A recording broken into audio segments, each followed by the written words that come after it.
Welcome back. 2019 is coming to an end. I know I'm sad too, but it's not too late to make a few financial moves. Here to help us manage our money into the new year is Emmett Dupas III, a wealth management advisor with Bienville Capital Group in Metairie. Welcome back, my good sir. Absolutely great to be back again. Of course, I love the glasses. We are matching with the glasses today. You know, when you get a little bit older, it's tough to read sometimes and see. I can, or you were born and you couldn't see like myself, so you needed them in the first grade. But hey, let's talk about what's happening because, of course, you know, 2019 is almost over, and I'm thinking 2020, but it's also important that we also think about what we can do left in 2019, correct? So we've kind of come full circle from when we started this back in January. We talked about the viewers and budgeting and how important it is to kind of have a budget and lay out exactly where am I going and how much do I want my bank accounts to look like at the end of the year and how much am I deferring into my retirement accounts and, you know, am I saving enough? Am I putting enough away for my kids' tuition?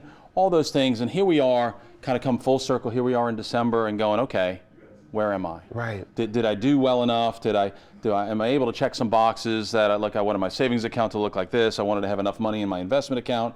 I wanted to increase my 401k deferrals 2 to 3 to 5%. And have you done those? And so I think right now, especially, you know, as we get towards the end of the year, once you get through all your shopping, go back and kind of reassess as to what were my goals in the beginning of the year and did I attain them? And you know what, if you're able to celebrate those, I increased my deferrals by 2 to 3% in my 401k plan, celebrate that. Go treat yourself to something. All right. You know, if you're able to save some money, put some money more in your savings account, you know, treat yourself to something. So those are the kind of things that I think are important for consumers to kind of look at the whole big picture as you've kind of come full circle and then really start planning for 2020. I like that. Have a checklist, which is really good. Now, look, I love December because it's my birthday month, but I love January even more because it's income tax season. But for people who are looking at this right now and it's still December, is there anything we can do tax-wise to prep us for January? Yeah, so from a tax purpose standpoint, there's a couple things. One, we've got a couple weeks left in the year, so depending upon your company's 401k plan, I'd go talk to your HR manager and see if there's ways that you could defer more money into your plan. If you aren't participating in a 401k or you have spousal IRAs, that you can contribute those dollars all the way up until whenever you do your tax filing. Or if you're an individual and you've got a SEP IRA, you can contribute those dollars all the way up until you actually file your taxes as late as October. Wow. So participants can defer more money into their retirement plans. The other part in regards to the tax scenario, you know, basically minimizing your taxes, is taking a look at reassessing, do you have any losses in your account? Do you have any gains where you can offset your gains versus your losses? Those are some things, and that would be non-IRA or non-401k on the personal side. So there's some things that you can do. I'd always suggest that people consult with their financial advisor or their CPA to make sure that you're doing the right thing. Because once 12/31 hits in regards to that, that's it. You're kind of moving on to... It's a whole new year. 2020, vision, right? 2020? Come on. First time I'm ever going to see 2020 in my whole life. I'm excited about that. But look, I know a lot of people, you know, I watch TV just like a lot of people out there. Trade wars, talks of recession. Should we be concerned about that going into 2020? We should always be concerned about that, but I think the important part is you've really got to go back and look at your goals. Listen, if you're 62 to 65 and you're thinking of retiring in the next year or two, obviously you should be having discussions and conversations with your advisor to minimize the damage if we do in fact go into that.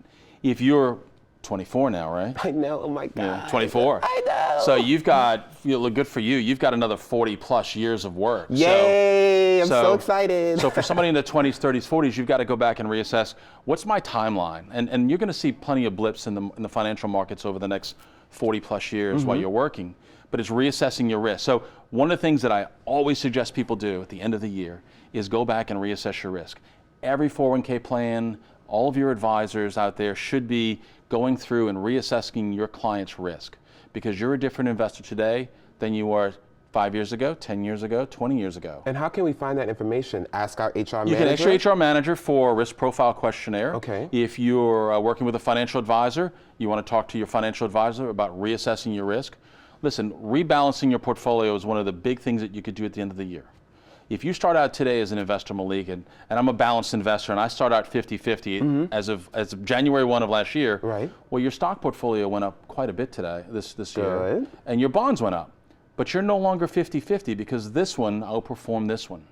So at the end of the year, we always talk to people about reallocating their balances, resetting. So if you're supposed to be a 50-50 investor, right, you ought to take some money off the ones that have gone up the most and reallocate to the ones that have underperformed to create that 50-50 balance again. So that we can do fun things in 2020. I love that. Well, we're thinking about fun things for you in 2065. Oh, that's so long from now. Yeah, it is. Long time. Hey, my good sir, happy holidays. Absolutely. And happy New Year. Thank you so much for the advice. If you want to learn more about how to manage your money in the new year, you can check out Bienville Capital Group. They are located in the 100 block of Veterans Boulevard in Metairie. You can also give them a call at 620-4801 or log on to bienvillecapitalgroup.com. All right, let's get our money together, people, before the year is over. Don't go anywhere. There's much more to come on Great Day After the Break, so stick around.